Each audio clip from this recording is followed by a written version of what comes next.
was selling those, and when she was quitting, she asked if I wanted anything. I mean, it looks like a good one, yeah.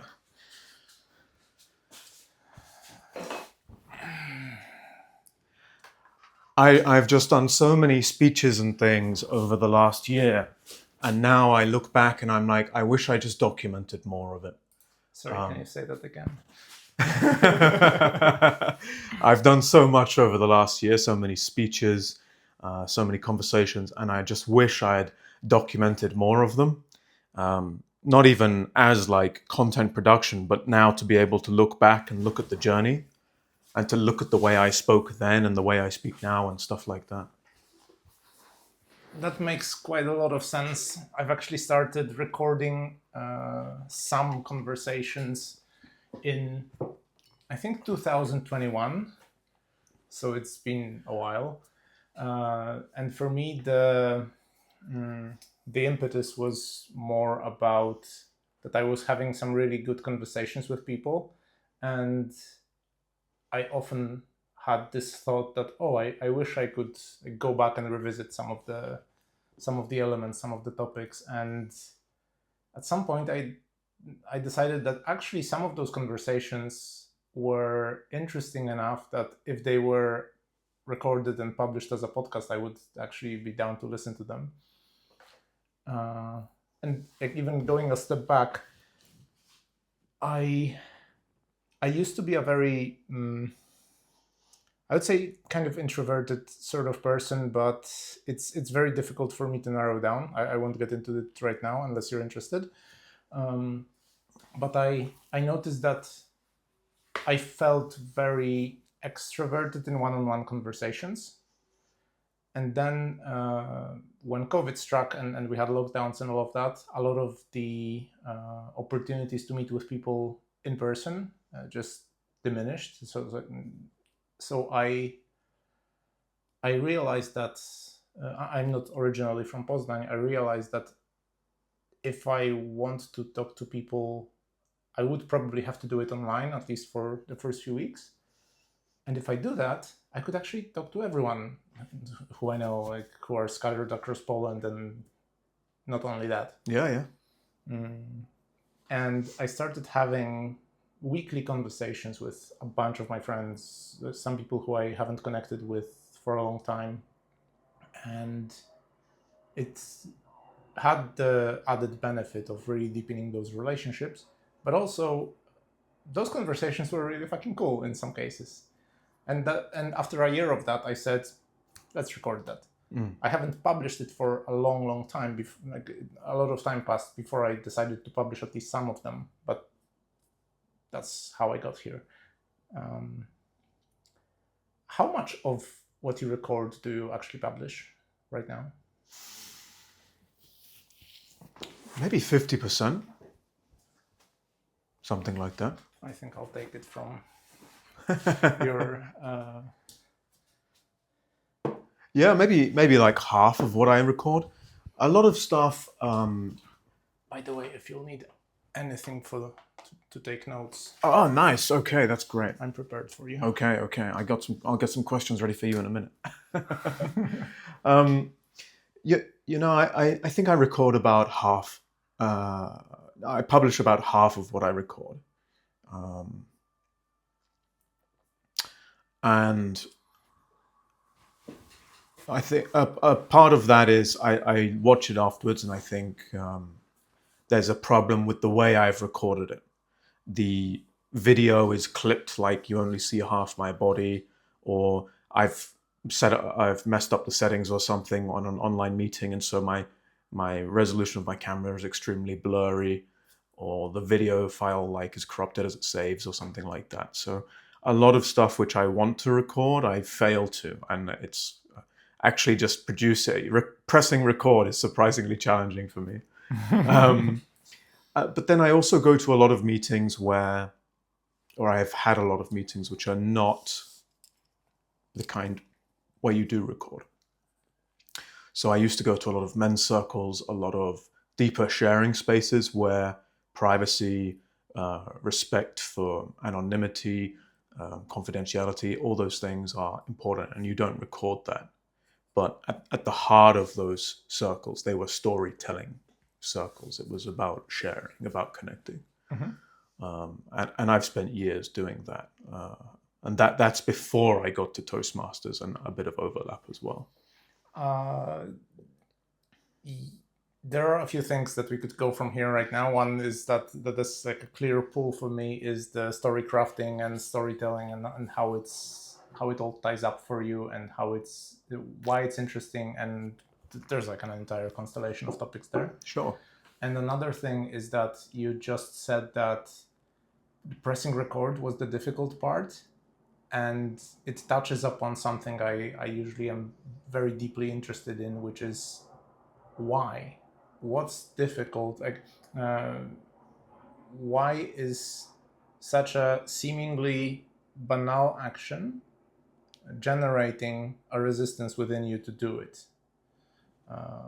I know that you're usually quite maybe astute observer of yourself isn't the right framing, but I think that you may have thought about it some more, like why it was difficult, what was difficult about it. So which way would you like to go? Would you like to explore the storytelling aspect, or the reasons why it was difficult to record? Sure. I mean, let's come back to the storytelling in a bit later on, or something Mhm. like that, if you want to. This question about there's a few different layers I want to unpack. So one of those is a resistance, the emotional resistance to being seen, and an emotional resistance to like seeing myself. And then there's the actual practical logistical aspects of I'm just fat fingered when I try and use my camera, or I'm too ADHD to remember to turn the video on at the right time, so I clip only half the video. Let's put that second stuff outside, because that is a lot of my issue, but that's not a very interesting issue for most people, I think. If we go into the emotional stuff, um, Toastmasters and public speaking for me has been a journey of stepping out of my comfort zone into sharing my inner world with people outside. And that's been done in private rooms, and increasingly like less controlled and more public. Then there's actually putting it online, where people from my past who have views and judgment of me can see me, can find me, where all the different aspects of my life, they collide online. I can't compartmentalize. I can't have any control over who sees what so easily. So I know people who are in high tech, and I know people who like to sit in a forest and run men's circles, and I know people from the military, and I have school friends from across the world, and they're all different circles for me. And when I post stuff online, I'm touching on each of these circles, and they've each seen a different side of me, but no one's seen me in this sort of the light that I present myself in when I do online, that kind of thing. Mhm. I've always found that the crowd that I'm around has affected the way that I portray myself. And so a part of actually posting myself online is this is who I really am when I'm not performing for one specific cohort of people. Mhm. That was you touched upon something that is also very difficult for me, and I would say what you explained about being seen differently by different people has been something that I also considered my strength for a long time, that I'm so able to communicate with another single person, that's the like introvert accept one-on-one communication, where I can listen to the other person and then adjust what I want to say so that I'm understood by that person. But it always had this uneasy shadow of manipulation in the back of my head. And then when I was trying to also do some public speaking, I joined Toastmasters around the same time you did, uh, and I wanted to basically get over that.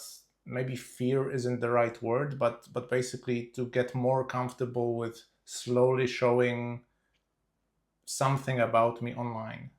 and in public in general. And I've noticed that for me, there was something like that fear of pressing the record button, because once I record something, it would make sense to publish it, but I won't have to have that problem if I don't press record. And it was like basically paralyzing to me to go that extra step of, I am publishing this, which means people will see me, and what if I don't connect with everyone who's listening? That there had to be a component of that. But that's like a longer intellectual breakdown of it. But I think the underlying emotional violence around it was similar to what you're describing. Does it seem similar to you? Yeah, definitely. And the word for me, and in my situation, it's been about insecurity, like not really maybe even knowing who I am, and then being insecure to really show that off. I think we all have like our different way we become who we are. For me, it was definitely moving schools a lot. I learned that I had to be able to fit in with new groups. And because of that, I stopped thinking about me. I started thinking about the people around me a lot more. And I think I lost myself in some of that. And finding myself has been a very long time project, you could say. And then sharing it, the courage and the confidence to share it. So I think it's a really similar journey. It's very interesting to me, because I can see that there are a lot of differences between us, like with the way that you carry yourself, and with what I know about how you handle conflict, for example. Because like you've been in the military, so there is a certain amount of comfort with dealing with uncomfortable or situations or conflict adjacent situations that I never had. To me, basically, conflict between people always seemed like something that has to be avoided at all cost. And part of my fascination with or like infatuation with the topic of communication in general was always about, what do I do to reduce conflict around me? But everything you said hits very closely to my experience, even though I think you came to it from like a different perspective and a different way. Fascinating. Especially the part about moving between groups. This is something that I've almost always had. It wasn't because I was moving schools or anything. It just came up like that from a different way. But I would like to pull back to the topic of like pressing record in the case of recording material that is probably going to be used publicly or meant that way. How this might be difficult to calculate, but how much would you say? What's the percentage of the amount of things that you're recording versus what you're publishing? Yeah, we were kind of touching on this a minute ago. I would say it's about half or something like that. Oh, sorry, I missed that.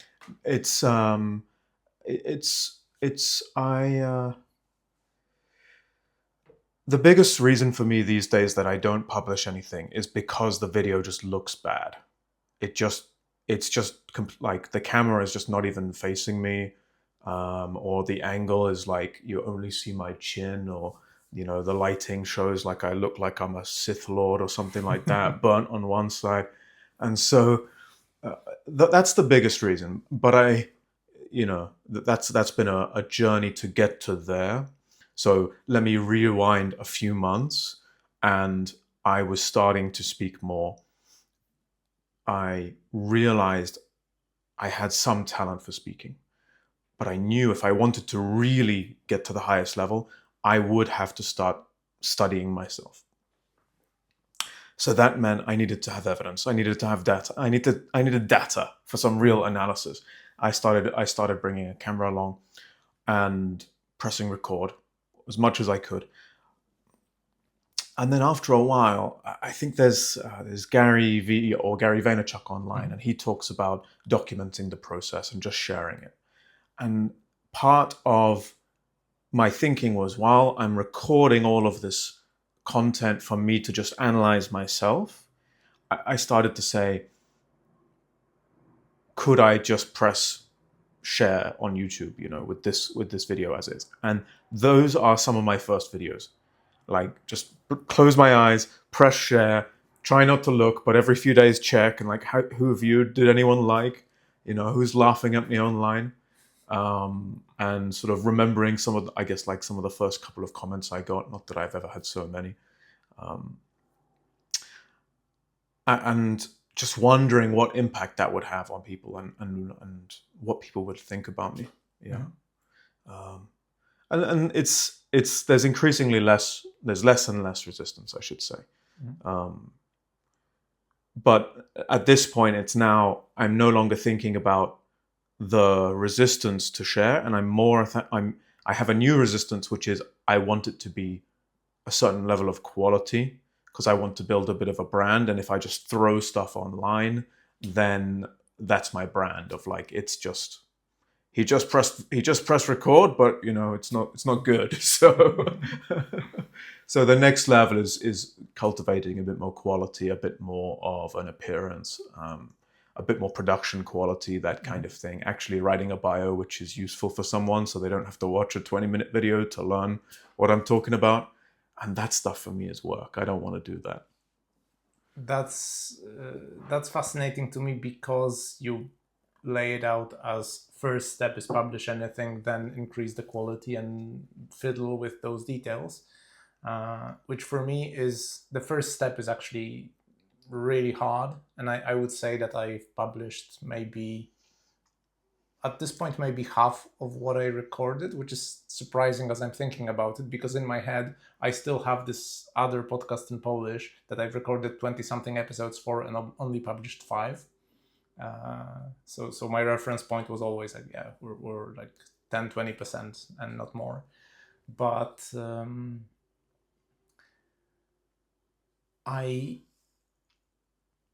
want to talk to you about storytelling and all of those elements, which, like, this might actually be a good segue for it. But I particularly struggle to take vast amounts of information, especially information about me, and then condense it down to a bio, like, let's say 500 words or even shorter. And it's always been very, very difficult for me. So I'm fascinated to hear, like, how do you approach it? What is your it seems like we might be quite different here. So I would love to hear about your process around it. How do I write a bio? How do you improve the quality of your work step by step so that you arrive at writing bios that people want to listen to, want to hear, want to read about you, basically? Okay. How do you write about yourself? How do you basically formulate storytelling about yourself? Sure. This is an interesting one, because I've been rewriting my own bios recently, and I've been thinking about it in the light of storytelling more. So let me set the scene. I have lived in many different countries because my parents are from different countries. My grandparents are all from different countries. Due to various reasons, we started moving a lot. We spent a year here, a year here, a year here, a few years back. And then my dad was successful with some business things, so we had some money to do some interesting holidays and stuff like that. I've had a life traveling, and that is it's been a huge blessing, but it's also been a curse in terms of how do I connect with people who haven't had that. How do I talk about my life in a way that actually makes sense when I meet someone who's lived in one village their whole life, and I've lived in all these different countries? And so I've stopped thinking so much about the where, and I've started getting into the moments of experience that I remember in a specific place. Because when I was living, for example, in Dar es Salaam in Tanzania in East Africa, I wasn't thinking every day, oh my God, I'm in Africa. I was just at home, and then I walked to the shop, um, and you drive on the roads just like you do at home here. But there are certain things which you would notice if you went and visited are different. And so what I try and do is I try and connect the mundane aspects of life, which everyone shares. That's the common thread of humanity. And for me, there's the variations, which are what make your life yours and what made my life mine. So I grew up in a house, um, and we had a 12-foot wall, which is a 12-foot, I'm using English measurements, but I'm 6 foot, so 180 centimeters. 12 foot is going to be 360 centimeters, so 3.5 meters. This is a big wall. And this wall was around my house, and on top of the wall there is glass, broken glass. And it was because of the level of danger and the number of break-ins that this was a common way of just building walls around all the houses there. And you didn't just walk outside very often because you might get kidnapped. You might get murdered just for someone to take your stuff. So there was a huge degree of fear actually in my early life. And that's something where, sure, we had shops and I would go to the shop or something, and I had school and I went to school. But then here's something different about my life. I have these big walls. How does that affect a person living inside a compound all the time? I don't just walk to the little shop. I have to ask a driver to take me or something because it's a security risk, not just like a convenience or something like that. Mm-hmm. And there's this line in English, like there's a fish and a couple of young fish, and they pass like an older fish, and the older how's water? Yeah, exactly. The older fish is, how's the water, boys? And the younger fish are like, what's water? Because they've never even seen the surface or something. And that's everyone's experience. When you grow up in something, it's your experience all the time. You don't think about how it's different. And you've got to go and see what's not water and then come back and you can describe the difference.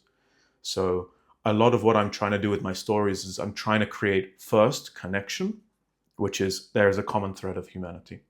I had a life with common emotions, with ups and downs, with failures, etc., which everyone's experienced. But there were also things that are different, and that's why I have something interesting to tell as well. That's part of it for me, is sharing what was different. That's part of the story, at least in my opinion. Mm-hmm. I'm trying to map it onto my experience, but it's not very easy for me. Because I have been steeped so much into like identity level language at some points. Could you give me an example of that? Are you familiar with how the trope of like a gifted kid is translated to Polish? What people usually use? No, how is it? It's usually said zdolny ale leniwy, which is gifted but lazy. And there are some books on it. Like I've noticed that the English language usually refers to this topic as the gifted kids, or like this. There is this book called The Drama of the Gifted Child, and I was surprised how well it describes my experience growing up, because I lived in a fairly small village in southwestern Poland, and it was like 1,500 people there, so 1,500 people. And I was one of the best students in my class. And then when I was going to high school, I got into one of the best schools in Poland. And the gifted but lazy trope, like my parents always gave me hard time about like, why don't you apply yourself more and so on. And then when I got to the high school, I was suddenly average or below average, but in a much larger pond, let's say. And that was like a whole different identity crisis for me, because like it wasn't about oh, I am me in this environment, then I'm in a different environment. No, it was like, I am like this sort of person, then I go somewhere else and I'm a completely different person because the environment revealed that about me. So it was very strictly tied to what labels I was giving myself. And with that, uh, later on, I had some opportunities to, like, my father moved to the UK, to London. So I was able to go and visit him a few times for holidays. And I've seen a completely different world. And only after those experiences and growing up a bit, I realized how much I was poisoning myself by just trying to fit a label. And I went in this totally opposite direction of like, all labels are meaningless, so I will just try to describe people, but by their behavior, or try to be a lot more nuanced about it. But now I am arriving at a point when I'm learning public speaking at Toastmasters, and I'm trying to tell a story about myself online because I'm trying to publish some things as well, and reconciling the abandonment of labels because they are meaningless with, now tell a story about yourself. Like, those are very similar. um, these are the opposites, but telling a story about yourself seems to be very similar to me, in terms of like, try to find labels that are meaningful about you. To me, this feels like the antithesis of the lessons I learned about myself. And I think that is a huge contributing factor to why it's so difficult to me. So I'm wondering, you had a different sort of experience, but the way you're talking about it now, I wonder uh, how what I'm saying lands with you. And did you also struggle to, mm, for lack of a better term, labelize your experiences, or yourself in those different environments? Mm, I really like this one because so many people are very attached to their label. One of the most, let's say, defining or forming moments of my life was discovering Eastern philosophy and specifically Buddhism. Uh, and it's a good story because I was at university and I was depressed as heck. My life was just spiraling. By the way, I will link to your speech, your contest speech, that touches an important moment in that story as Sure. well. Okay. I'll link So to it. so my life is spiraling. I'm depressed. My girlfriend's left me. I'm the lowest performing student in my year who's actually invited back for the next year. All my friends get kicked out. I'm lonely as heck. I'm starting to get fat because all I do now is study to try and fix my life, and I just cry every day. Right. So let's set the scene. Things are not good, and then I just I played World of Warcraft at the time. and Similar I'm situation. playing League of Legends to get away from my feelings. Then I see some poster like Buddhist society, and um, I was doing a bit of mindfulness meditation because I heard it's a good thing on some podcast. And hey, I was like, maybe this will like be my genius zone trick, which will help me fix all my Have problems. you tried Headspace? It was with Headspace, exactly, many years back, and I loved it. Actually, it was tremendously good for me. I did so many sessions, but with all this Headspace experience, I walked into a Buddhist meeting, a Buddhist society meeting at the university, and these are regular students who have an interest in Buddhism. It's not like a bunch of monks or something like that. But it's a formal society at the university. It's been running for some, I don't know, 50, 100 years. And it's well respected. And the Dalai Lama recognizes it and stuff like that. Famous monks come to visit. Anyway, I walk in the first meeting. It's the annual general meeting. I don't know what that means the first day. I'm just like, okay, I'm just here to vibe and see what happens. And anyway, I end up volunteering myself to be the president of the society. For a long time, I'm calling myself the chairman, but then someone tells me, no, you can't call yourself that. The Dalai Lama is the chairman. You are the president.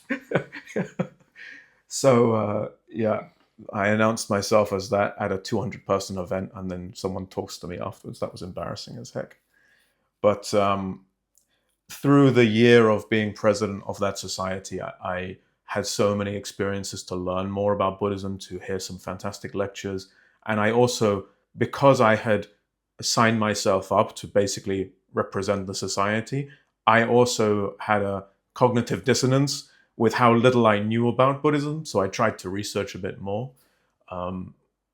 Anyway, why was I talking about this? The big thing I took away was the philosophy of non-attachment. Letting go of labels that I'm attached to. Ego, letting go of all that. I'm an intellectual, letting go of that. I'm, I'm maybe smart, I'm gifted, I'm funny, I'm talented. Just letting go of that, letting go of anything I think about myself, and just being here in this moment. So I became obsessed with a kind of meditation called Zen or Zazen, which is basically sit in one spot, stare at a wall. And you notice thoughts coming up, and you basically just like, okay, thought, let them go. And even that is too much cognitive activity. It's just existing. And from that, I get into a place of real awareness without all the thoughts. Why bother doing that for anyone who would consider it? Well, after doing a lot of that, I stopped thinking about myself as I am this label, I am this way. I'm just here. And sometimes I'm not even thinking, I'm just here. I am, that is it. I had a similar experience, not with a Buddhist society, but I've also tried Headspace some 10 years ago. And then I went a slightly different direction because I was drawn more towards the Indian, like yogic side of things, which like roughly exists within like more Hinduistic than Buddhist traditions, but they share a common root, I would say. And that was in many ways very helpful in ways that you've described for me. But also this is what was your main takeaway, just before you get into your next thought? My main takeaway was that the takeaway of meditation as a whole, or your exploration with Hindu philosophies. I've started by doing Headspace, and it was very similar to the Zen meditation that you've described. But to me, it felt a bit too difficult to do. So I just ended up sitting and thinking about a lot of different things, and it was very difficult to focus. But the main thing that I took away from the areas that were more interesting to me was that actually meditation traditions are way, way bigger and much more, that they have a lot more components, and how yoga ties into meditation and all of that. And then I learned that it's actually the most important thing was the distinction between the practice of meditation and the state that you're trying to achieve, depending on like how trying is helping you achieve it. Like, let's table that discussion for a moment. Yeah. But an interesting thing for me as an example of that would be that just standing on one leg and closing your eyes is already kind of like a meditation practice that could work for people who are maybe too ADHD to sit in one place and not think about something. Or another practice that I really liked was some of the visual practices, like stare at a tree and just try to focus on a single leaf for half a second and then move to a different one, and just like jump with your awareness and attention between points. And after no more than 5 minutes of that, your brain will shut up. Like your mind that generates the thoughts will just calm down. Let me give you my favorite technique of all of them, because it's fun. And that is taste meditation. So basically eat extremely, extremely slowly. No talking, no TV, no phone. And like it can be a square of chocolate, it can be like a coffee bean, or it can just be your meal. Like a lot of monks will eat in silence, that kind of thing.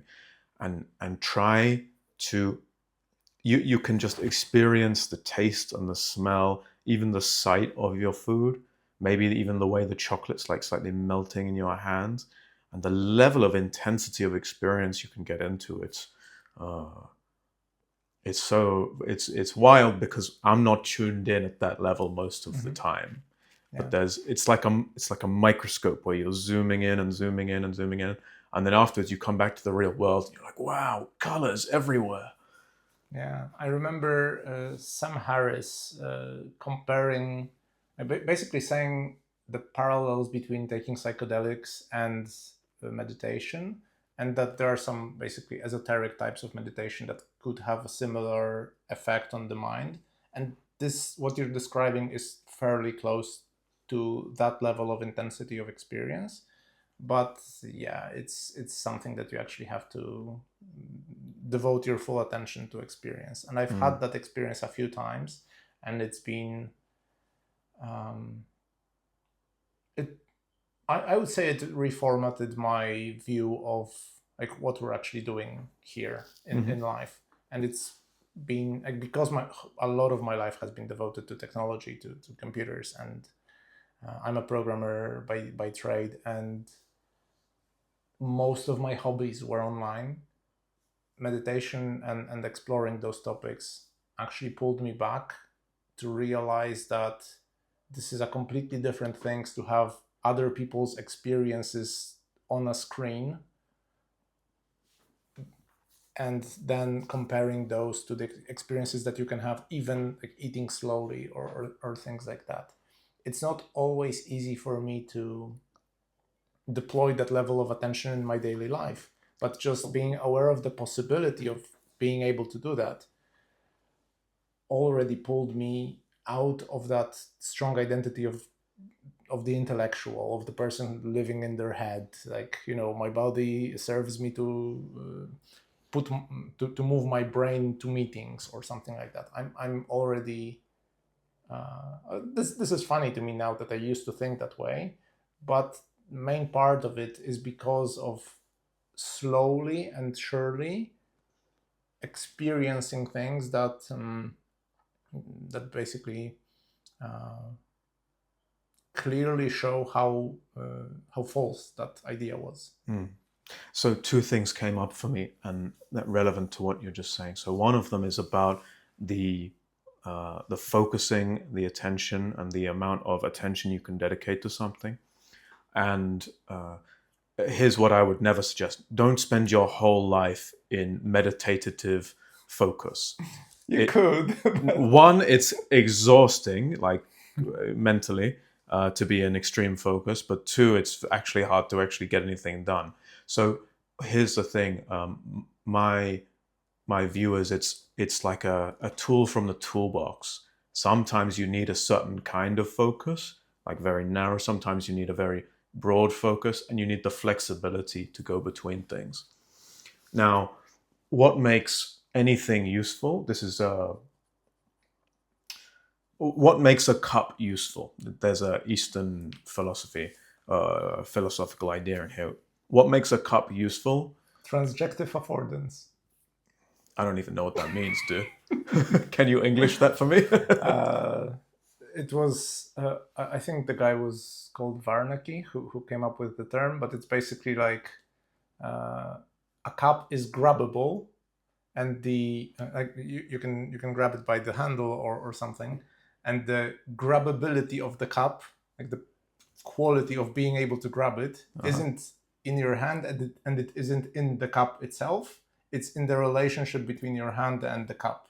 So it's a transjective, because it's not in the subject or in the object. It's transjective affordance. That is absolutely not what I had in mind, I but know. that's very cool. I'm going to check that out afterwards. What I was going to say is it's something about the empty space. So what makes this useful is for actually keeping liquid inside is that there's a space inside to keep the liquid. And it's the same with the mind. If the mind's too full all the time, there's no space for anything new to come in. So you were asking me earlier, how do you tell stories? How do you find the stories to tell? How do you write your bio? When our attention is like a filter, we choose some things which are in focus and other things that are out of focus. And it's relevant to the task we're doing right now. And my approach to bio writing or something is, let's look at the experience of your life. It's a tapestry, it's like infinitely complex, and it's fractal. We can zoom in and we'll constantly find new levels of detail. And every level, on any day, on any 10-minute segment, there is a story at play in your life, right? And has been for as long as you've been here. So what I would say is it would be overwhelming and also useless to try and dump all that information on someone. What we want to do instead is pick out, what are the focus points? What are the points which tell you, because I know you're a human, and maybe I know roughly where you're from and what you do, but what are 3, 4, 5 of the core points which define you, which make you which are your hot topics? You're a little bit different on this, where you have some perspective, where you've been shaped, formed in some way by something, where most people were doing this thing and you took a slightly different direction. Sometimes those things happen to us, and sometimes we make those things happen. And in that case, it's like, well, why did we make that happen? What happened before to us, nearly always, that made us do something differently? My view is that most people do the same thing because they haven't had something happen to them already, which forces them to be like, no, I can't keep going the way that everyone else goes. I have to do something different. The whole reason I got into academia and stuff was because I was coming home with average grades. And my dad said, if you do this, I will not allow you to continue at school. You can get a job next year and you can go live by yourself. And the threat of that and the level of tension of that forced my brain to say, I need to stop just gaming every single night and chilling and hanging out with friends. I need to actually work. And that was what set me on a different path. Something happened to me, which made me then make a decision to do something different, right? Which also mirrors my story, except in my story, my mom just died, and I was in a situation where I had some money left over, but unless I did something to find a job, it would be like I would just run out of money at some point. And in many ways, that was I'm missing an English word for something that was like severely bad, but it was severely bad in many ways. But I doubt I would be able to mature so quickly if my mom hadn't died. Yeah, and that's a huge element of your story in there. That's something that's happened to you, which is terrible, which we wouldn't wish on anyone, right? But understanding that, comprehending that, that's inner work, and then getting to a place where you can say, I can see what effect that's had on me, and I can let go of like my judgment and my emotion around it. I can just see how that's made me who I am today, and why that might be something which other people might not understand me, because I've done things differently, and that's the reason why. When you let people know that, then everyone can understand what happens afterwards. All of a sudden the pieces fall into place because the narrative chain suddenly makes sense. I had to, and most people never had that, so they don't understand it. When they have it, everything makes sense afterwards. And I think that's the connection aspect. That's what allows someone to really get you.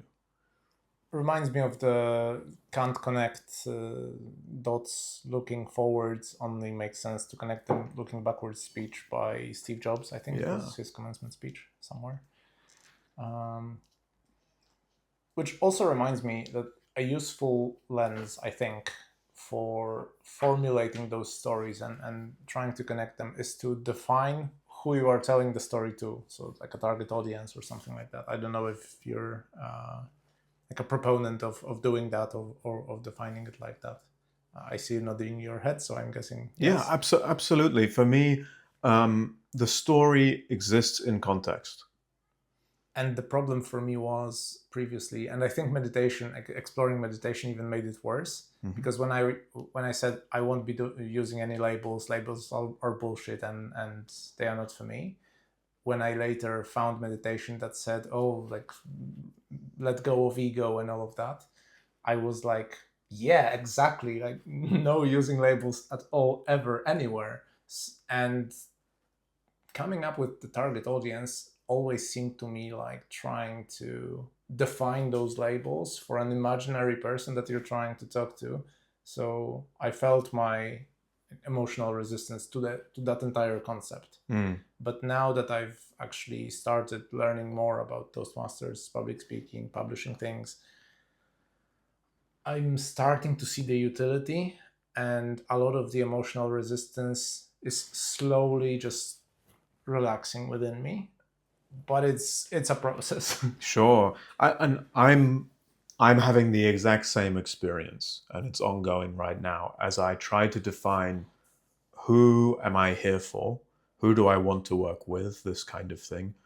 And again, we were talking about like how much experience there is and how many things I could talk about, and I've got to pick a few things, because if I talked about everything, it would be too unfocused, it would be too overwhelming, it would take too long for someone to actually get value from listening to me.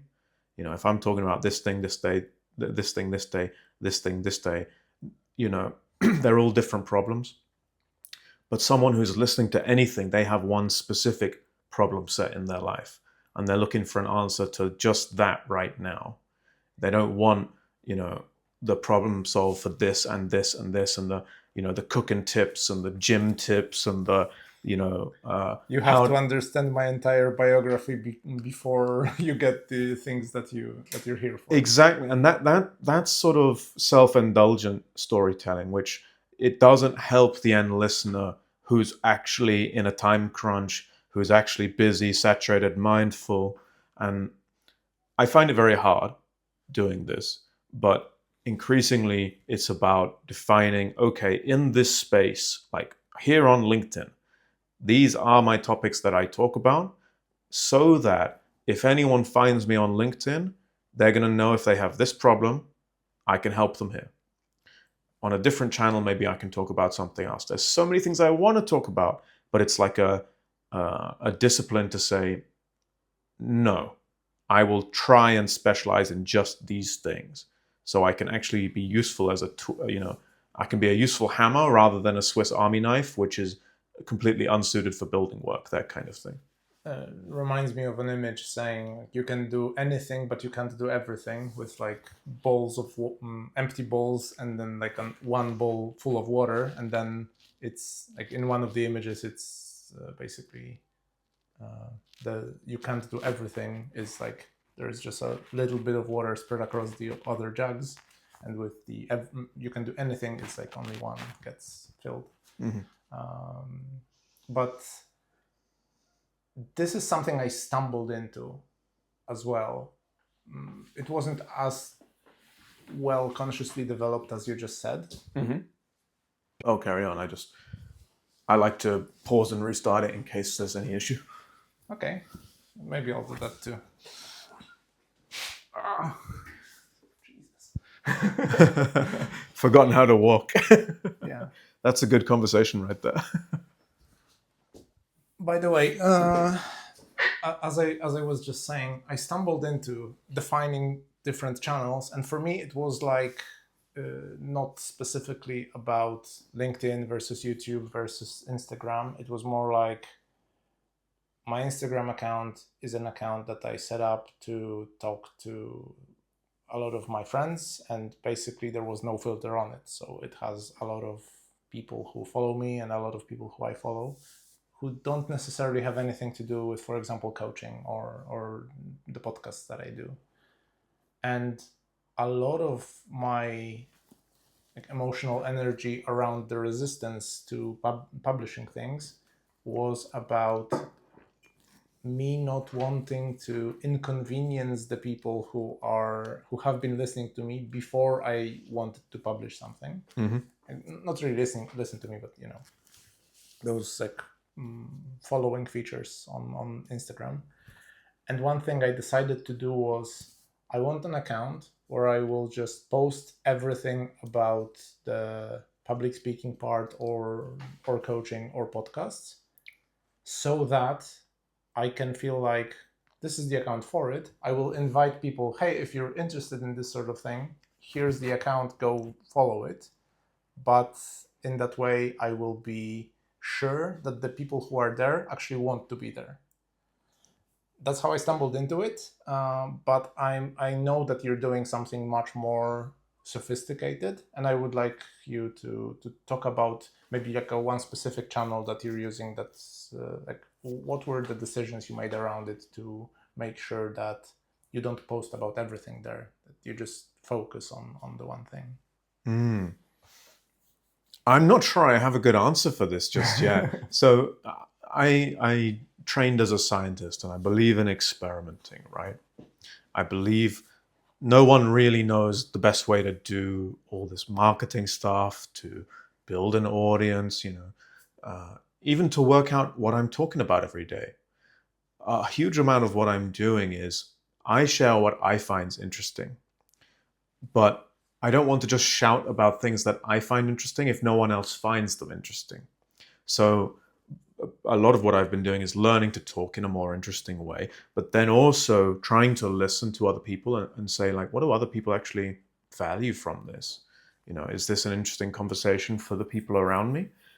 And I'd love to be idealistic and say, I'll just talk about the thing that I care about most, and one day my people will find me. But I've got to be more practical. I'd like to make some money. I'd like to actually be of service sooner. I don't want to have this is one of the reasons I didn't want to stay in academia. I don't want to have a life with zero impact, or the impact happens in 100 or 200 years. I thought you would say, I don't want to have a life with zero income. That too, honestly, I'm commercially minded, right? And so with what I'm trying to do with various channels, it's an exploration. With LinkedIn, I'm trying to keep things more professionally focused, and I'm talking more towards leaders, business owners, coaches. Those are my three archetypes, if you like, who I have in mind when I'm trying to write some content.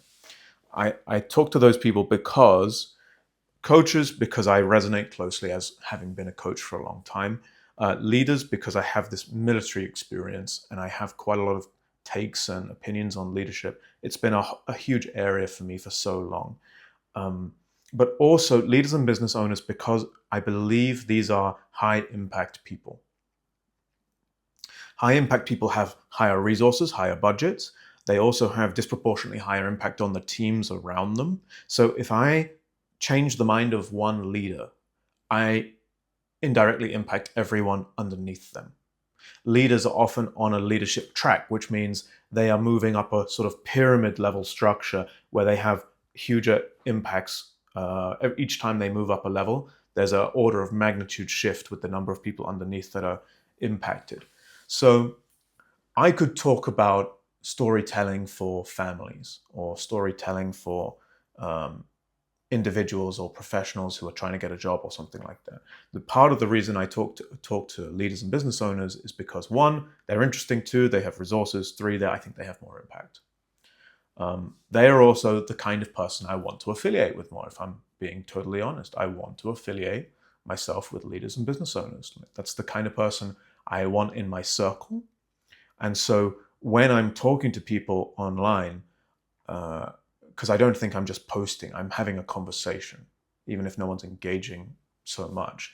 I know people watch it, I know people think about it, and they bring it up when they see me next time. So I'm looking at it as, what kind of person do I want to have find me interesting, who I want to be in touch with in the next 5-10 years? That's the kind of person I'm trying to be interesting towards with what I'm talking about. And part of that is acknowledging that that person might have a challenge, which I have had in the last year, 5 years. And because we're all doing different things at different times in life, I focused on solving for leadership, for team dynamics, for influence in the last few years. So my skills are current, and I've done a lot of research, and I've practiced a bunch of things there. I've made a load of mistakes. Someone who's, I don't know, been focused on building their home life, and now they've just been promoted, or they've just started their own business and they've got their small team. Now they are starting to move into an arc where they want to talk about those things. So it's not so much about age or geography.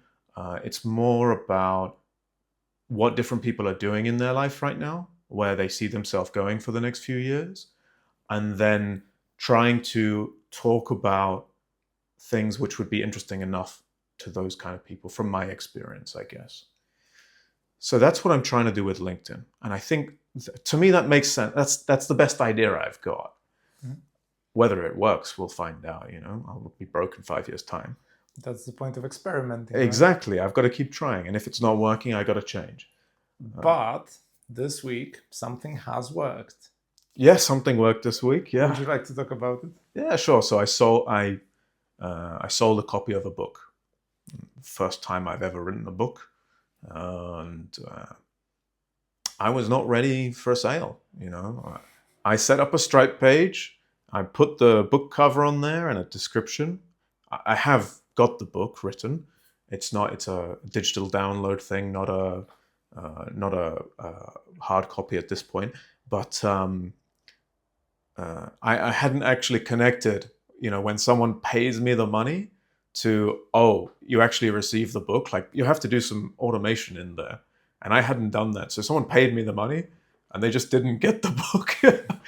And I realized this. Luckily, I was watching my emails. I realized this after 15 minutes and I was like, oh my gosh, someone's paid me money and I don't even know this person. I've got to send them the book right now. Mm-hmm. And I was like, where is my book? It's in the file somewhere around here. I read it, but I just wasn't ready to be like, send, it's not like in a pre-template email or automated with some special system. Mm-hmm. So that was a big experience. That was a lot of fun and interesting. And that was a little confirmation of some of what I'm doing is being listened to, it is appreciated, it is noticed. And people look at the way I present and they say, I want a bit of that. Well, that was what the book was about. You get a little bit of that. I used to work for Shopify, and I already told you that, but I am going to repeat it for the sake of our listeners, that Shopify has always been a company very much focused on people starting their businesses and moving up with that chain. And I didn't really experience that with anyone I knew before, but they always clamored about how important that first sale is. And like, people who started their businesses like 20 years ago, they still remember that first sale and that that fuck up cascade that follows when you don't have automation set up or something. But this is the basically 0 to 1 move of, you're shouting into the void, nothing comes back, but then for whatever reason, it clicks once. And then it's not about shouting into the void more to figure out, like, what do I do for it to work? It's more like, oh, something works, so I can maybe scale it up, maybe follow that thread. Mm. I've seen you pretty much the same day that the sale happened, and it clearly had an impact on your demeanor, on how you felt, on what you did. 100%. I think you saw me 30 minutes after it happened or something. I was getting ready to come to the meeting, and these days I'm trying to look a bit smarter when I come to meetings. So I'm putting on my shirt, my tie, I've got my jacket, I'm checking my shoes, and it takes a bit of time. And then I see this email come in. I'm like, inconvenient timing. Sorry, that's me, not you. Where did that sound come from? Sorry, please continue. We got a ding.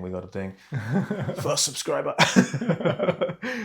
Yeah, I was like, inconvenient timing, but I was like, I'll miss the meeting if I have to. This is way more of a big deal for me, and actually delivering what I came to deliver to customers. That's because it is a lot of just posting day in, day out, and no one says anything, no one buys something, nothing happens. It's just, it's talking to a wall is what it feels like. And there is a degree of building thick skin to just keep doing that when you don't see any results. And then like the self-belief aspect of, I'm just going to keep doing this because I really believe in this project. I believe this is a valuable contribution, and no one else is saying anything yet, but I believe it. And that's the reason I'll keep going. However long this might take. I mean, I have to put a limit eventually if nothing's ever happening. That can be my skills, not the actual idea.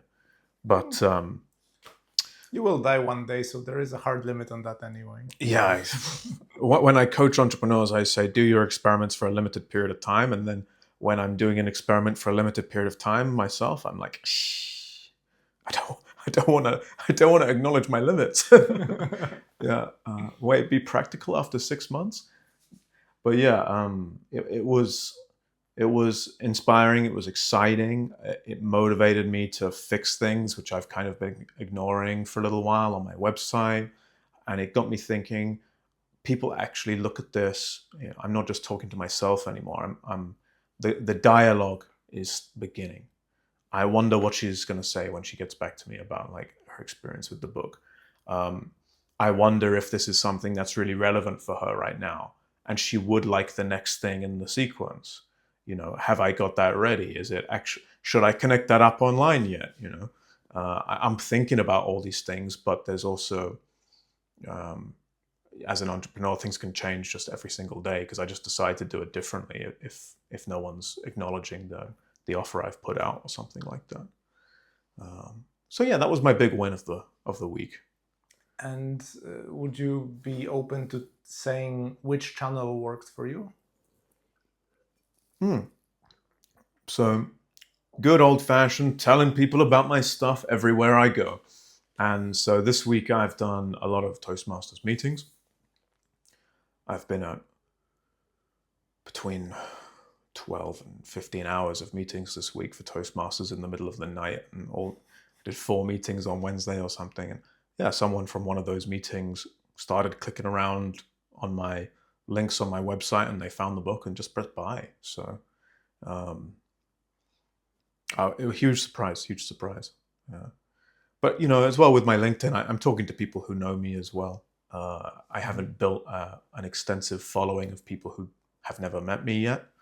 A lot of my networking or network building is I meet someone in person or virtually online in a real meeting, and then we exchange details, and we become part of each other's network. And it's not like there's some kind of exponential growth behind the scenes. I'm not going viral or anything like that. So I'm shaking hands and kissing babies. That's what the politicians would say with how I'm getting to know people. My brain immediately went to swap the two, so like kissing hands and shaking babies. Oh, there's a bunch of mothers or grandmothers and stuff in my network, and they'd just be shaking their heads right now, like, no, it's not funny. I do feel like this is myself imposing my philosophy about it onto you, but please correct me if I'm wrong, that it is useful as you're speaking to people to have that anchor of your website that has the buy button, because if it weren't there, like, nobody would buy it, even if you shook all those hands and you met all of those people. So it does seem to me like a very important step of all of this is this sorry, what do you call in English the thing that is on buildings, that when there's a thunderstorm it hits the lightning rod or something like that? Yeah. I was struggling to come up with the English term. So like the website seems to be like the lightning rod that people can refer back to after you've done all of that work. Yeah, I mean, every meeting I go to, so here's another visibility thing, right? We talked about the visibility and the issues with posting online. Here's my next level of that. It's like, hey, nice to meet you. Would you like to connect on LinkedIn? I feel like a scumbag when I say, hey, you want to connect online? You want to exchange details? I feel dirty, Hey, here's my website. I'm just like pushing. Here's my business card. That's what it feels like, I didn't want it, thank you. And so, I go to meetings and I sort of drop a message saying, thanks for having me, when I'm actually grateful, not when it was a shit meeting or something. And I say, here's my details if you'd like to connect further. It's usually always a kind of giveaway thing, like, hey, here's a bunch of resources that I've collected up. I'm doing this, I'm doing that. You can join in here. I'm happy to connect and chat about anything with anyone, really. I'm there to be helpful and talk to people. Yeah, and most of the time, not a huge amount is happening, but I'm also I'm getting more scrappy with how I'm trying to build my professional life, because this is a matter of life and death on some level. It's like I want my projects to succeed, so I have to actually get over my own internal resistances, because my internal resistance to doing stuff is the reason nearly every project I've ever done has failed before. Like, I started a property business 8-9 years ago, and if I had just stuck with it and done the things which were on the list of things to do, I'd be exceptionally wealthy right now. But the confidence wasn't there, the courage to follow through wasn't there. I let the resistance beat me time and time again. And with what I'm doing now, it's like, if people think I'm slimy or weird or disgusting, or I'm pushing myself or marketing too much, like, okay, I'm not trying to, get in people's faces, but also I don't want to spend the next 2 years of my life working extremely hard to develop quality products that educate people and help people improve their own life, and then I'm too scared to actually share that with anyone. I paint the picture like that. It's like, yeah, I should just tell everyone I know all the time about what I do. And people still don't know what I do. A guy yesterday who was like, you wrote a book? My mum was like, you wrote a book?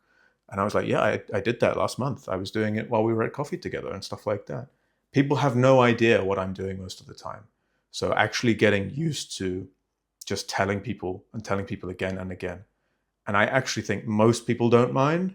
And the people who really do mind, I would rather just work those people out and just sort of get rid of them, because I don't want people bringing me down all the time. I really like the quote, you're here to cross the river, not wrestle all of the alligators. That's a great quote. I've never heard that one, but that is exactly it. I don't want to wrestle people who, are not interested in the things I'm talking about. They can just unfollow me. That's fine. Just unfriend me. Even if you're related to me, just unfriend me.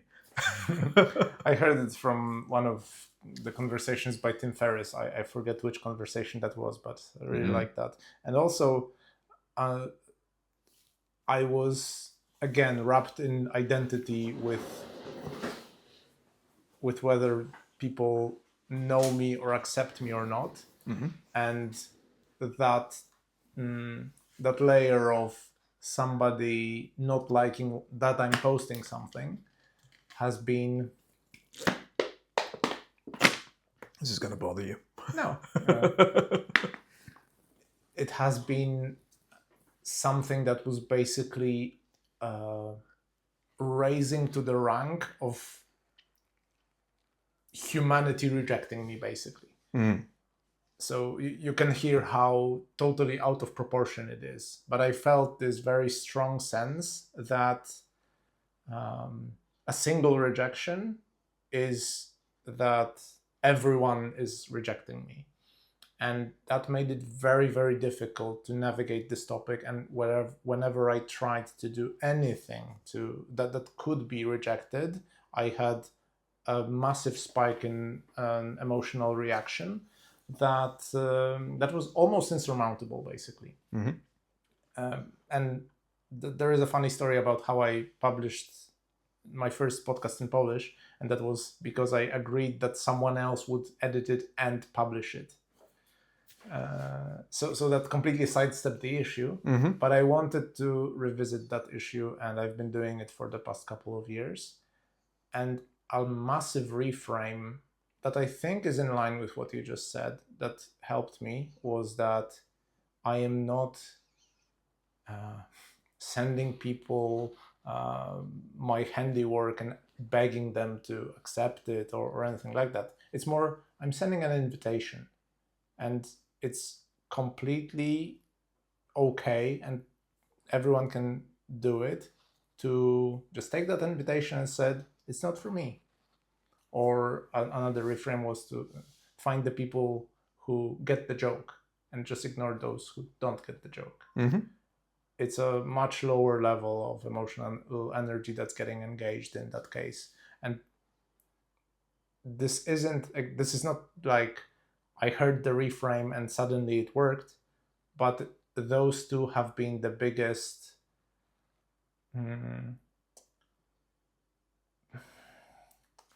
again, I'm missing an English word. Helpers or something like that. I was going for consistent. Like Okay. they were just consistent background processes that have been happening within me to slowly chip away at the emotional energy that was tied to that. And of course, the emotional energy itself, that's a clear sign that, hey, maybe this is something to talk to a therapist about or something. So I also approach it from that way as well. Here's one that I really like, which I personally use a lot. Do you see, and they're sort of rhetorically, do you see the world as, or people in your sphere as trying to bring you down, or that they want to see you succeed? And for most of my life, I felt people wanted to see me just be quiet and push me down. And starting to listen to the other voice of people who want to see me succeed, people who see when I post, when I share, when I win, and they're excited for me. And listening to that voice a bit more.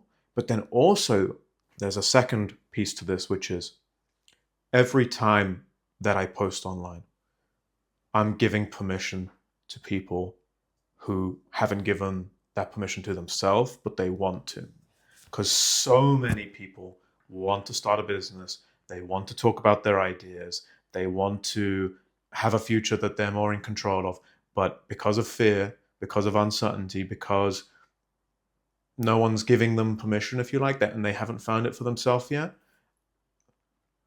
they don't post. And they see my bad post, and my bad post, my low quality budget video with a rambling incoherence can be enough for them to be like, I could do something like that, you know. And then when I share a win, someone else can get excited and they think maybe they can win. And I've started to see that happen. I've started to see like some of the little conversations I've had, little things I've done, and then I see someone in my network do something slightly differently. You know, one guy I had a conversation with, and he wants to share his films or his ideas about films, and he's been holding himself back. And recently I just saw he shared something. It was I think it was like talking head style video. The first time I've ever seen him talk about his work on his personal account. And that was him breaking out of an old version of himself and being like, my dreams are more important than what everyone else is thinking about me all the time. And I was like, good for you, man. Good for you. You know, I'm not going to buy your stuff, but good for you. At least not yet. Yeah, it still sucks, but good for you. You're on the right direction. Yeah. It's also been massively important for me to reframe failure into just an attempt. And at Shopify, they had this amazing line that fail is first attempt in learning. Really stuck with me. And that's exactly it. I remember the first time I volunteered for a table topic contest at Toastmasters. Sure. It was that I heard, I really like it that the club isn't just everyone being an amazing speaker that I want to learn from. I like it that there are guests, there are people who are also on the journey, and then someone comes up to the stage and says, gives their table topic answer. And I'm like, I think I could do better than that. And the first time I volunteered, I actually won the contest. I don't think I was the best speaker, but probably like there was this also layer of, he did pretty good for a newbie, so let's reward that. And that was something that encouraged me to move forward with it. I think that's massively important to just. How did you feel when you won that? Honestly, the first thing that popped into my mind is that I felt important. I felt like I did something that people liked. It really was from that frame that I'm now trying to rework into something quote unquote better. That the frame of I am valued as a person, like it definitely like, ties to that identity. Right now, I would say that it's more like I did an attempt and it was good enough that people, you know, people appreciate it. But it really gave me a boost to say, hey, I've seen some mistakes that I did during that speech. So let me try next time. Maybe I'll do better. And that kept me coming back. That's why I joined the club. That's why I decided to take on roles. And those small things, like there is just basically like an infinite set of small feedback loops where I could be a better grammarian, better timer, better than my own prepared speeches and all of that. That's kept me going. And at this point, I don't tie my identity into it. I'm thinking more about it as, if there are like huge, massively popular YouTube channels, like for example, Mr. Beast, and you go back and watch their first video, you can see that in many of those cases of people who really stuck with it for decades or something like that, they still, in that first video, there is the spark of the person who they became, and in the end, they just increase the quality. So that helped me look at myself that way, in that I will try to publish the podcast that I'm recording, and I will see if anyone is interested in listening, and then I will try to increase the level of quality and make it more interesting. But in order to ever do that, I have to start to publish things. If I don't, there's nothing to improve. And I think that was the biggest shift in terms of decreasing the amount of emotional energy that shows up whenever I want to post something. It's not to be perfect. It's not for the world to judge me. It's just to see if I can just push something out, see what people resonate with, and decide if I want to keep going. And for some things like podcasts, I definitely do. I love doing it. I'm really enjoying these conversations, and I know I would be having those conversations without the mic because I already did. But there are some things that aren't as comfortable, prepared speeches being one of the examples. But I still see value in improving in those areas as well. Sure. And so much of my development has been finding those little reframes, changing those limiting beliefs, as we were talking about a minute ago. And one of them that's been helpful is just seeing I don't win every time. I'm not always great. But if you look at the best sports people,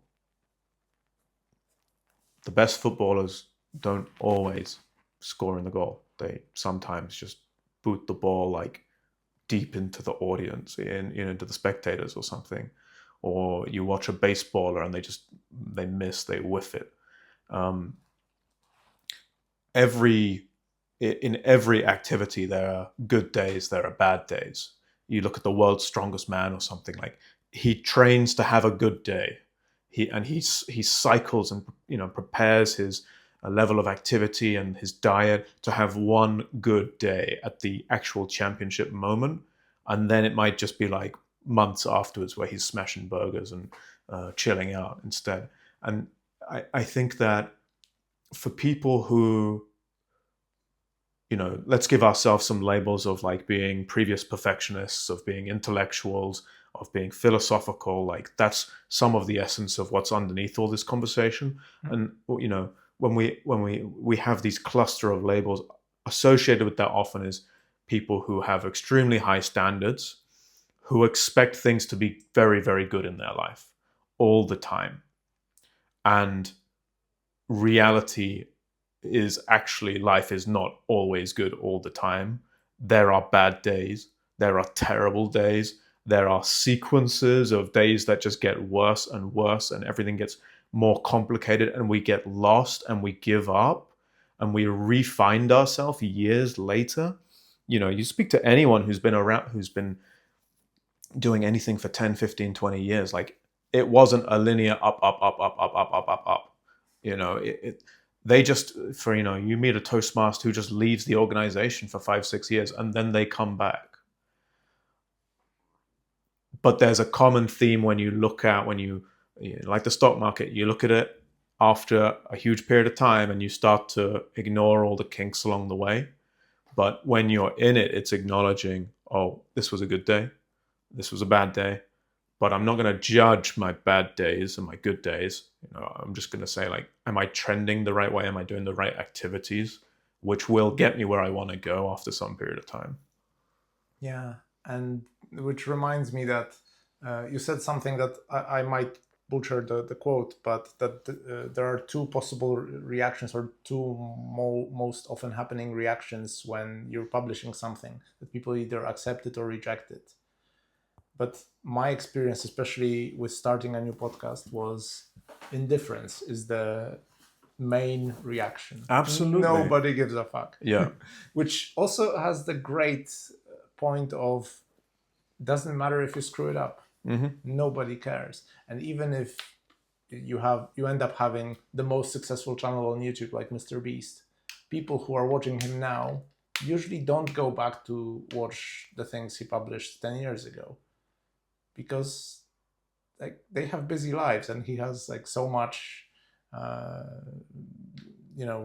total recorded video that just isn't feasible for most people to go. Yeah, dude, I don't have the time or the interest to look at all your failures, you know? Mm-hmm. Like, well, let's just get to the good bit. When you're ready, we'll talk about that, you know? Yeah. And I remember a lot of creators who I watch end up saying things like, I had this idea, I tried it, it didn't work, and then I refined it 2 or 3 more times, and that on the third time it was ended up being my most successful video ever. Mm-hmm. And even though I watched like probably half of the videos on his channel, I never saw the previous 2 attempts. Not because they are not there, just because I didn't give a fuck. Sure. And that's for people I care about. But I think it's been very liberating for me to try those attempts, to try and do those like public failures, because it made me closer to the goal of just publishing things and working on improving them. Mm. And that was like publishing the podcast and simultaneously having like 10 times as many people as I expected watch it and listen to it. It's audio only. Simultaneously, it was 10 times bigger than I ever expected it to be, Mm-hmm. very quickly. And at the same time, almost nobody listened to it. Mm-hmm. Living in that gap between those 2 experiences has been really weird, but it also calmed me down on the level of the emotional resistance to publishing anything. Sure. I think that there's something underneath this about like just focusing on the craft rather than the outcomes. I'm trying to remember the example, but I know there's so many famous artists. I'm kind of wondering if Van Gogh was one of them, but like published a lot of stuff during his lifetime. No one really cared. After he died, wow, this is the best stuff ever, you know? And the work was always the same. It just was not appreciated in its moment, in its time. And if we're listening too much to the audience, we don't give ourselves credit as the creator for our own focus, our own taste, our own refinement. And part of the journey, whether you're doing a podcast, whether you're an entrepreneur, whether you're speaking, for me is like finding your own voice in that, listening a bit to the audience, Toastmasters is interesting because you got the feedback loop all the time, but at the same time saying, what kind of speaker do I want to be? So I had a moment actually earlier this year, 3-4 months ago. I lost a big contest, which I prepared for massively. And I thought I could win that one. I remember I was there. And you were there. And afterwards, I was lost. I didn't know what to do because that was the highest level of speaking I could conceive. I was weaving in techniques and imagery and such, which I believed was extremely sophisticated. It was like the highest level of speaking that I could have produced. And to get the result I got, and to just be like, no, this didn't connect with people. Maybe a different audience it might connect with, but after that, I had to say, like, well, what am I going to focus on? Because the best of the best that I can do was not appreciated. I had to take a different turn. I said, I'm going to focus on my craft. I'm going to get intellectual about this. I'm going to dive deeper. And rather than perform for crowds and for contest rubrics for marking, I started to say, like, I want to speak my way. What does my way mean? And that's when I started to recollect these memories of the motivational speakers I used to listen to. You were saying about Eric Thomas earlier on. He's a preacher in the US. Perfect segue. Perfect segue. That was the last thing on my list that I wanted to bring up. Well, we'll get into that. But, I listened to these guys when I was young, and they got me through dark times. They got me through moments when I didn't believe in myself, when I was exhausted, when I was tired, and I wanted to do one more to keep going. And I remember the way they spoke and the impact it had on me. And there is a certain, like, coming full circle in my own life, not just in our discussion, but for me to actually imagine maybe I could be like one of these gods of speaking who I used to listen to. If I could even approach an imitation towards that, that's exciting for me. That's a personal path where I don't need to know the results that I have on others. Like, for me, becoming that is a fun idea. That's what I'm kind of working on right now. That's amazing. That's great, and it's completely different to what I would say. What do you mean? What would you say? Right now, I'm just like, my brain is basically trying to understand how we're very similar in many places, but on some particular spots we're completely pivotally different. I don't know if I can make that adjective. I don't know how English works, but Me neither. but for this, I have been in a bit of a different place with struggling about my programming. I felt like I was a good enough programmer but I never knew how to integrate my just thirst for human connection, interpersonal communication, and I was never able to connect the two, and I was very unhappy. And then that's a different topic for like way too many words right now, but I finally got into a place where I understood that I need to find a way to do something, not because I should do it, not because it pays well, but to rediscover what it means that I want something. And that, listening to that signal, what do I want? Not who I want to imitate, as you explained, but what are the things that are flowing out of me that are that are not trying to imitate anyone or do anything anyone is doing. I'm not saying this is what you're doing, but there is a crucial difference for me between looking out and looking in. And I've noticed when I started this process that it was basically completely unimaginable, and like I lost contact with what I wanted. I couldn't answer those questions. So through therapy and those sorts of things, I've started to build a very small process, and I focused on the process of how do I get from where I am closer to what I want. And now I would say I'm like 4 or 5 years into that process, and I now am not focusing on what I want the things that I record to be, to change in people's lives, or like to see what anyone else is doing that I could do similarly. But it's more like, what are my skills and my unique talents, or unique what are the things that I'm particularly drawn to that could be useful to other people and could have an impact on other people's lives. And I think we will arrive at a similar place, and maybe we are actually talking about the same underlying construct, but we're just approaching it in a different conversational manner. I'm not sure of that. Maybe not.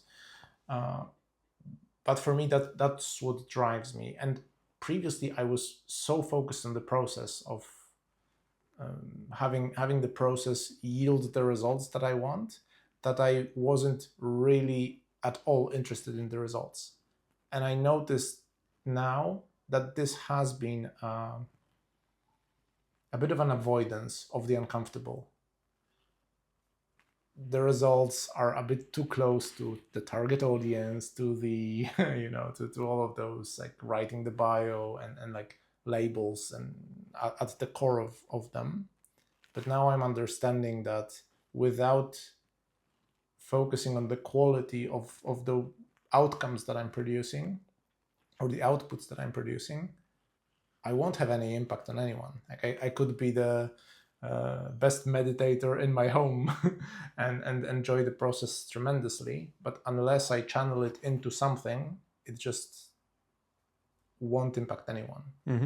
And I think it would be a waste. I think, especially teaching at school and like doing these sorts of things as a hobby, has shown me how tremendously fulfilling it can be to have even the slightest impact on other people's lives. Completely agree with you. Yeah. And looking at that avoidance and saying this is getting in the way of something that is really meaningful to me, where I really want to go, and seeing the avoidance as this is the block which will stop me from having a life which I want to give to myself. And starting to see it like that, I see it in a more cold and detached way where I'm not in the avoidance. I start to say, well, the avoidance is always going to be there, but it's become smaller and smaller and smaller. And the more I focus on these big ideas of what I could do and the fun I'm going to have and the good moments, every little good bit of feedback every time I do a table topic, every time I get a little note from someone which is positive, it starts to just change the balance, I'm not trying, I don't sit at home and like mastermind, oh, I'm going to change my life suddenly. I just go to so many meetings where I'm flooding my system with positive feedback, with watching people speak, with improving, with practice, where it becomes impossible that things wouldn't shift, basically. If you do enough of anything, you'll get better at it. And if you start to really pay attention, that's half of becoming good at any process. You've got a bit of talent, you practice a lot, you pay attention to the results. That's the trio right there. And you're always very open to accepting role invitations for anything, like evaluating someone. So absolutely, every invitation, every opportunity, even the ones I don't want, it's an opportunity to practice. Like, I hate being timer. I hate being timer, and I hate counting people's ums and ahs, because I channel just into that one thing and I don't get to enjoy the rest of the experience, which is upsetting to me. And my brain doesn't naturally do that. But when I do it, it's a chance to work on that skill, which I might need one day.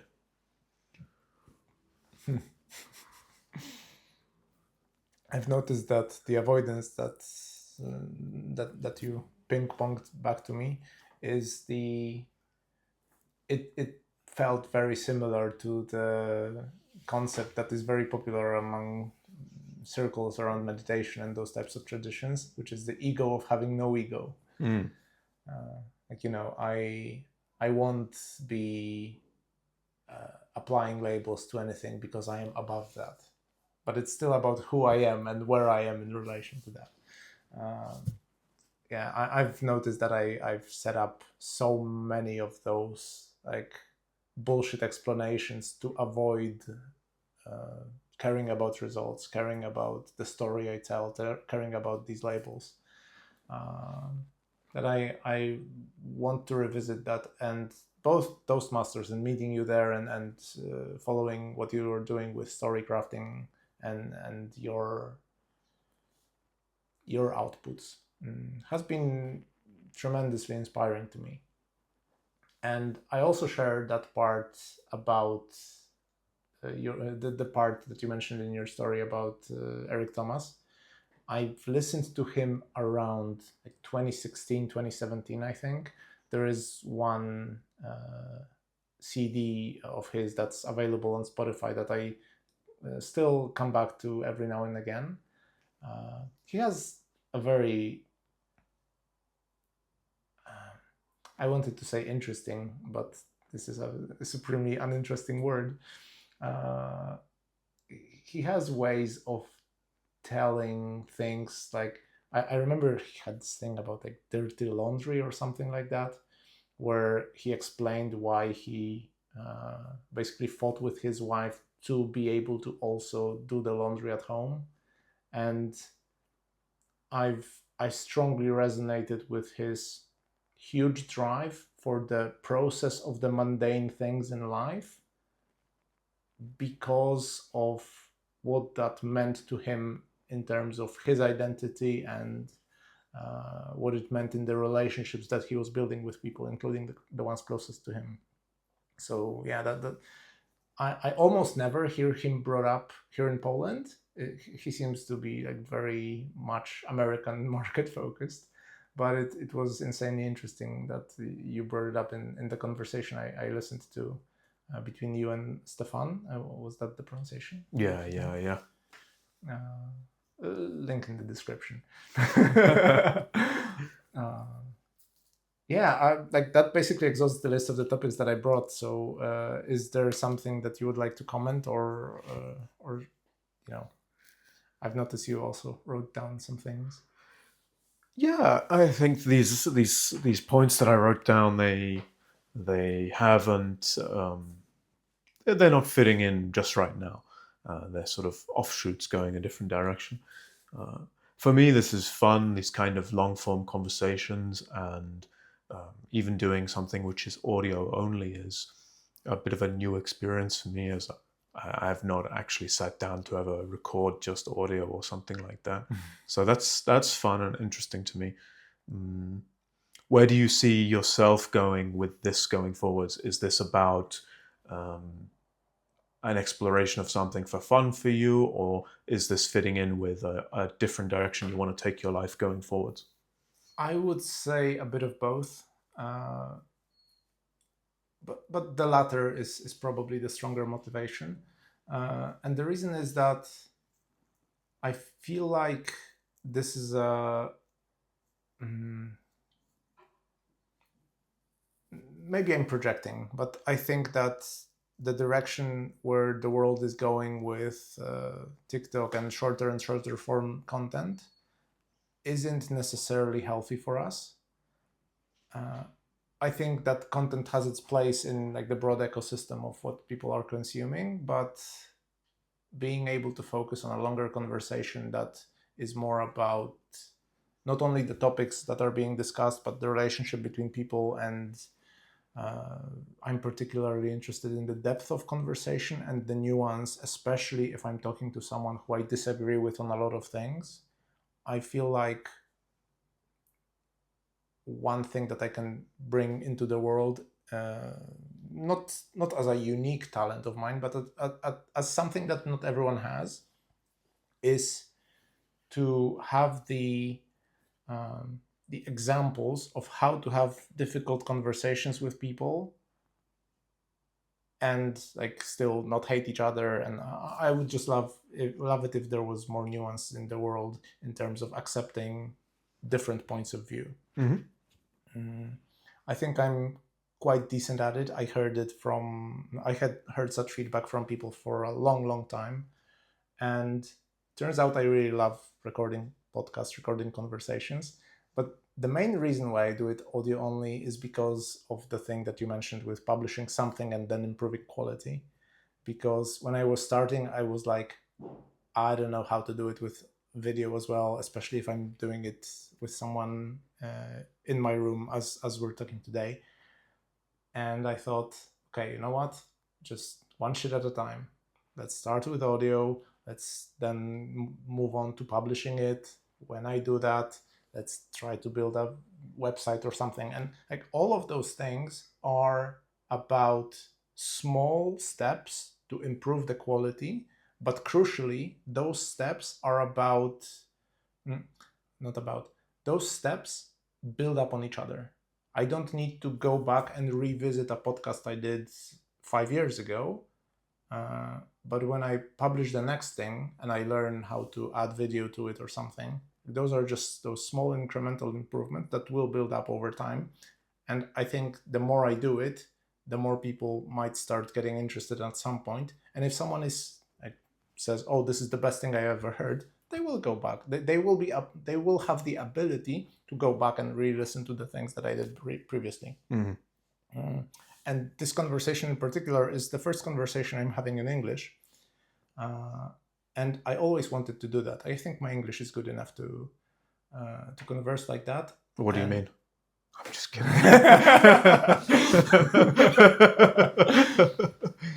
And I think just the English-speaking audience is much, much larger than Polish. And also I was raised on the English internet.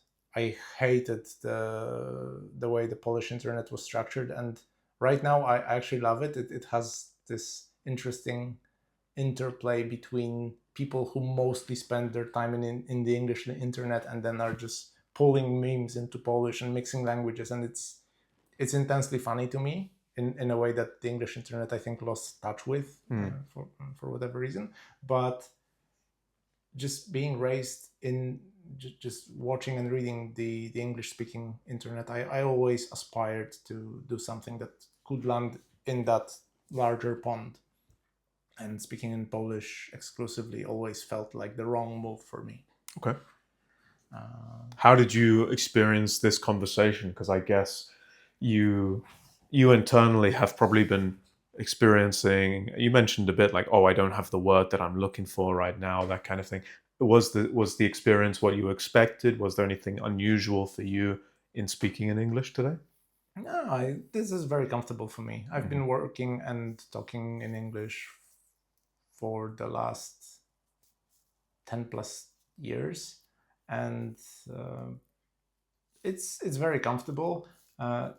People in Toastmasters often tell me that I shouldn't add those qualifiers that, oh, I don't remember a word or something. Like, people who listen don't really care.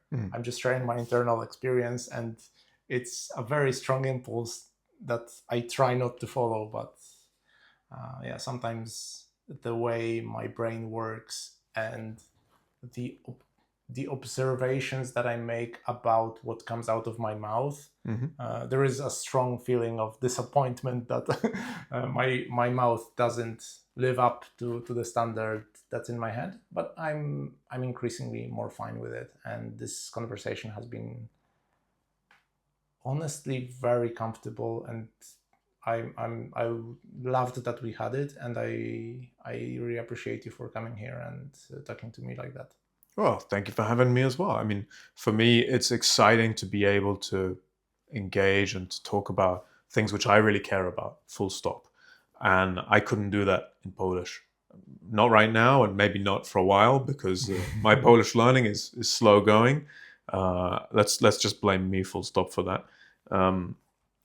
But it's fun to be able to engage in these conversations, and I'm grateful that you know that you can speak English, and that English is widely spoken enough here that it's relevant, it's interesting, and that we can get in touch through this.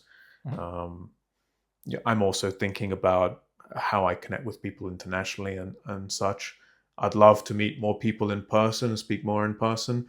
And being here in Poznan, it's not like the most international city or something like that. So I'm really grateful to have an opportunity to have an in-person conversation without getting on a plane or something like that. I'm really happy to do that, to be honest. Awesome. Thank Yeah. you. And this was fun. I enjoyed the questions, and I like the way that we just went sort of meandering with our thoughts. Like, let's just see what comes up. And you had a bunch of notes and stuff, and that was fun. I like the chance to pitch in with like, oh, what did you experience with this or that? So that's an I experience for me as well. I think this is maybe like the third or fourth conversation that we had in this way, where it was a longer time frame and we could explore a lot of different topics, not just how are you? I'm good. Yeah, no, let's sit down and listen to the Toastmasters meeting. So yeah, I really appreciated the opportunity. Likewise. Thanks.